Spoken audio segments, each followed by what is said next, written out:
سلام سامعین، اردو کرائم تھرلرز کی اس دنیا میں آپ کی میزبان ایلیا آپ کو خوش آمدید کہتی ہوں۔ پیش خدمت ہے فریدی اور لیونارڈ۔ انجوائے۔ اسی دن رات کو فریدی گھر پہ سارجنٹ حمید کو ہدایت دے رہا تھا۔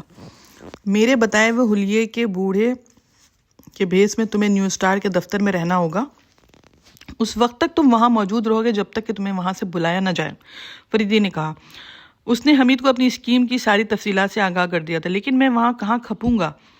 اگر اس شکل کا وہاں کوئی اور ہوا تو؟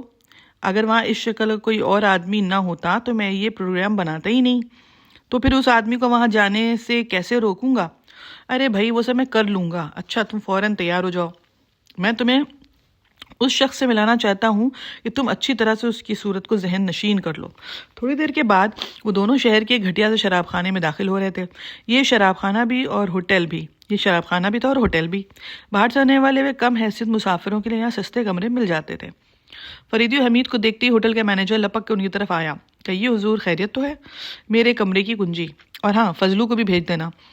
مینیجر نے فریدی کو ایک کنجی لا کے دی۔ فریدی اور حمید ذہن طے کر کے ایک بند کمرے کے سامنے آ کے رک گئے۔ فریدی نے تالا کھولا اور دونوں اندر داخل ہو گئے۔ فریدی نے دیا سلائی جلا کے ایک طاق پہ رکھی ہوئی بتی روشن کر دی۔ یہ آپ کا کمرہ ہے؟ حمید نے حیرت سے پوچھا۔ ہاں، ایسے بہترے کمرے شہر کے مختلف حصوں میں نے لے رکھے ہیں، اور مجھے ان کا علم نہیں؟ حمید نے پلکیں جھپکاتے ہوئے پوچھا۔ ہاں، یوں ہی موقع پڑنے پہ تمہیں بھی رفتہ رفتہ ان کا علم ہو ہی جائے گا۔ جانتے ہو ہوٹل مینیجر کون ہے؟ نہیں، ایک بدماش اور نمبر 10 کا آدمی ہے، مگر ہے بڑے کام کا۔ زینے پہ آہٹ ہوئی اور چند لمحوں کے بعد ایک بوڑھا کمرے میں داخل ہوا اور سلام کر کے ایک طرف کھڑا ہو گیا۔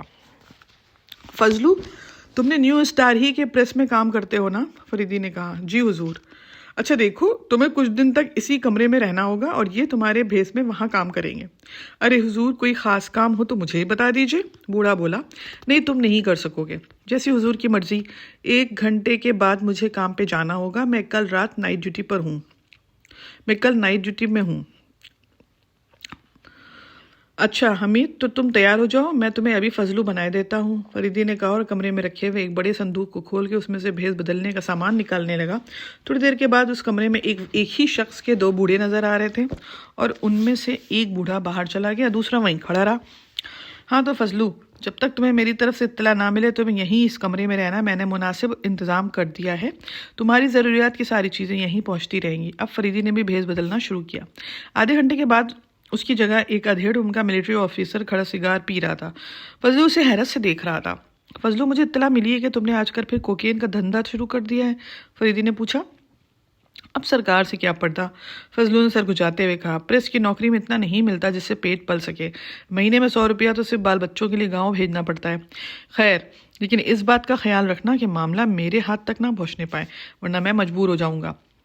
ارے نہیں سرکار، زیادہ نہیں، بس ڈھیلے دمڑی کا روزگار ہو جاتا ہے، فضلو نے سر ہلا کے کہا۔ خیر، تم لوگوں کا ڈھیلا دمڑی میں اچھی طرح جانتا ہوں، فریدی نے سر ہلا کے کہا۔ فضلو دانت نکال کے ہنسنے لگا۔